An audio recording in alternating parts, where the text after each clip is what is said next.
Hey, it's Pat and Tom. Welcome to another edition of Talk with the Badge or with the Sacramento County Sheriff's Department. And check this out. Pat, Tom, Cody, and Daniel. So we're one more strong. We're on the campus of Elk Grove High School. We wanted to talk to Cody and Daniel today a little bit about campus safety. These guys are your resource officers on Florence campus. Sorry, Laguna, and Elk Grove's campus. And you guys are here every day during the school year. You're on the campuses. You're with the students. You actually coach football, yeah? Yes. Yeah, so we're school resource officers in the Elk Grove Unified School District. I'll let him get into some of the details about how big the district really is. But, you know, right now we're 9 school resource officers on our team, and each resource officer is assigned to one of the high schools and all of its feeder schools. So for myself, I have Elk Grove High School, and then the middle school, which is Joseph Kerr, and then about 6 or 7 elementary schools that feed into those 2 schools. So that's an entire day in Elk Grove for you, because when you're done being a resource officer, you're out on this field coaching. Yeah, it's pretty unique for me. I'm actually the school resource officer here at Elk Grove High School, where I also coach varsity football. It makes my job so much more rewarding, and it also makes it a lot easier because I automatically build rapport. And Daniel, talk about the importance of being on the campus, embedded, if you will, and really getting to. You actually grew up in the community, so this is Yes. like another step for you, and you really get kind of the intricacies and inner workings of the community that your school is. Yeah, so I actually attended Elk Grove High School as well, all 4 years of high school, and then I was at Kerr for middle school. And I actually, throughout my high school years, I developed a relationship with our school resource officer, who kind of, sparked that flame in me to have a passion to come over here to the school district as an officer and kind of give that positive influence on the students as well. One of the big issues coming back to school is safety, of course, and it's one of the things that's drilled into, I think, all of us over and over, especially you guys. How important is it to be on campus, know a lot of the students, and get ahead of that problem? It's the top priority for us. We make our presence known at the campuses. We come when we're requested, and not all the time. It's not always going to be about criminal activities that are going on the campuses. Sometimes a parent just needs some resources. A student wants to talk. Maybe they don't feel comfortable talking to their family members or the counselor on campus. I've had plenty of conversations with students about things that are going on campus and at home, and I'd like to think that I provided some more of intimate interactions with them as far as just guidance and what the next step should be. Hey, Daniel, you said, and I'm sure Cody, you as well, you'll actually go to students' houses and talk to their parents if need be, if that's going to be a better situation to kind of work out and resolve whatever issues going on. Yeah, correct. We're not bound to the school campuses. We can leave campus. We can go. We've done welfare checks at homes, spoken with families in private. Maybe they felt a little bit more comfortable in their own home than on campus to tell us what's going on. So you find that you get the information first. That's mega important. I'm going to bring up a different issue. I have a son who is special needs. And Cody, I know that you used to teach. When you were a teacher, you taught special ed to a certain degree. He was, at his high school, a pretty easy target, right? He's nonverbal. He was pushed down, his backpack was stolen. It was not, like a huge deal. But in those situations, are you able to kind of mentally single out those young men and young women who might need a little extra care and make sure they're taken care of? Yeah, absolutely. I think the key word is in our title, resource. So not only are we a resource for, the staff and administration on the campuses and the admin for the whole district, but also parents and students.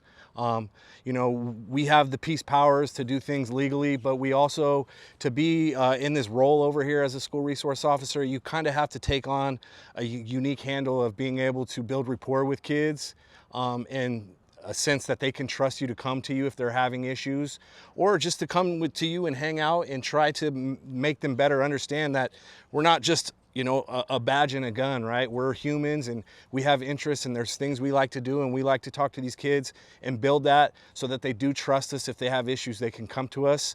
I'm a big advocate. I'm not a fan of bullies at all, so I'm a big advocate of those kids to be able to come to me if they have an issue and help them resolve it as best as possible.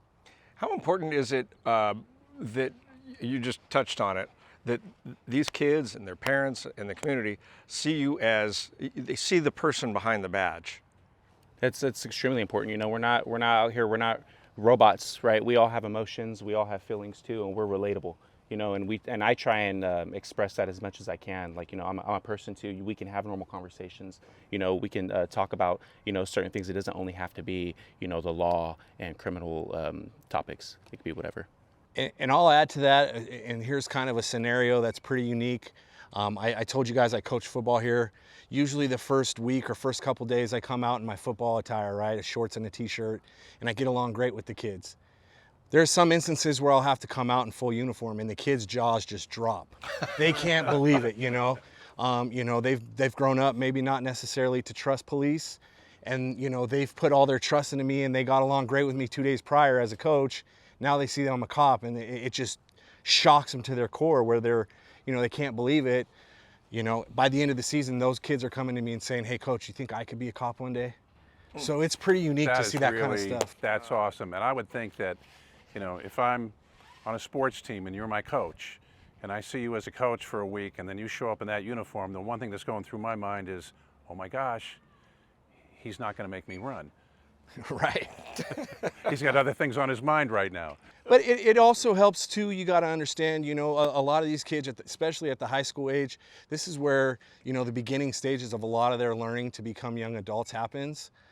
You know, it goes into things as far as the driver instructor teacher here will ask me to come in and talk to the kids so I can do things and go in there to prepare them. Hey, if you do get stopped, here's some things you can do to help you, right? Because for a lot of people, when they get pulled over by law enforcement, it's a very scary feeling. So for me to be able to go in and talk to them and kind of prepare them for those kind of things, it leaves them at ease. So if they do get pulled over, they have some of those tools and techniques to use. I think one of the things that's on the minds of parents, students for sure, teachers, everybody these days is just general school safety. And without getting into particulars, we want everybody to know that you guys are trained up. Yeah, I mean, so we spend the majority of our time on campuses, right? As a school resource officer, we know the layout of the campuses in our regions.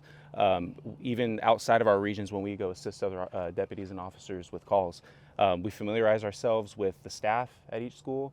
So, you know, it comes to a first name basis where we can, you know, address somebody and even, you know, have a direct line of contact with them. Maybe they're not, you know, they need to make a phone call to us on our department cell phone, you know, or a text to, you know, make us aware of a situation, and we'll be there, you know, because like I said, you know, security and safety is our number one focus. And one of the things that I think you guys could speak to real easily is, you know, and it's kind of there's always been this mindset of kids these days, you know. The kids are all right. 99% of the time, kids are good kids. Maybe some of them need a little bit of direction. Maybe some of them need a little bit of discipline, but they want to figure it out. Is that kind of, do I have that right? Yeah, 100%. I mean, you would be amazed on how far just a simple conversation will go. You know, just showing that you're here to listen, you know, and not just to tell them what to do. You know, I mean, I have a child of my own. You know, I learned that, you know, on the home front with her, I'm not going to get anywhere if I'm just sitting here barking orders and not explaining. And it's the same thing with kids over here. You know, we are a figure of authority, you know, but when you can get down to their level and relate with them, it'll take you, you know, you'll bypass so many hurdles. The district does a really good job of that here. Elk Grove Unified School District is one of the largest districts, not only in Northern California, but in the whole state of California. And they do a really good job of providing resources for these kids. You know, in my terms, I say dangling the carrot for these kids, right? Figuring out what motivates them and what drives them. They do everything in their power, and we do everything we can to assist in that, to getting those kids driven in the right direction. Well, here's the important question. Elk Grove Thundering Herd varsity football, how are they going to do this year? Oh man, Delta League champs, baby. Cody, Daniel, thank you so much for taking time today, but way more importantly, thank you for what you're doing with your respective high schools and the community. Yeah, thank you guys. Yeah, thank you for having us. I hope you both and your co-workers feel the respect and love that all of us have for you. And thank you for the job you do. Absolutely. God bless you. Yep. That'll do it for Talk with the Badge. Again, Officer Daniel Garcia, Officer and Coach Cody Cotton. We're Pat and Tom.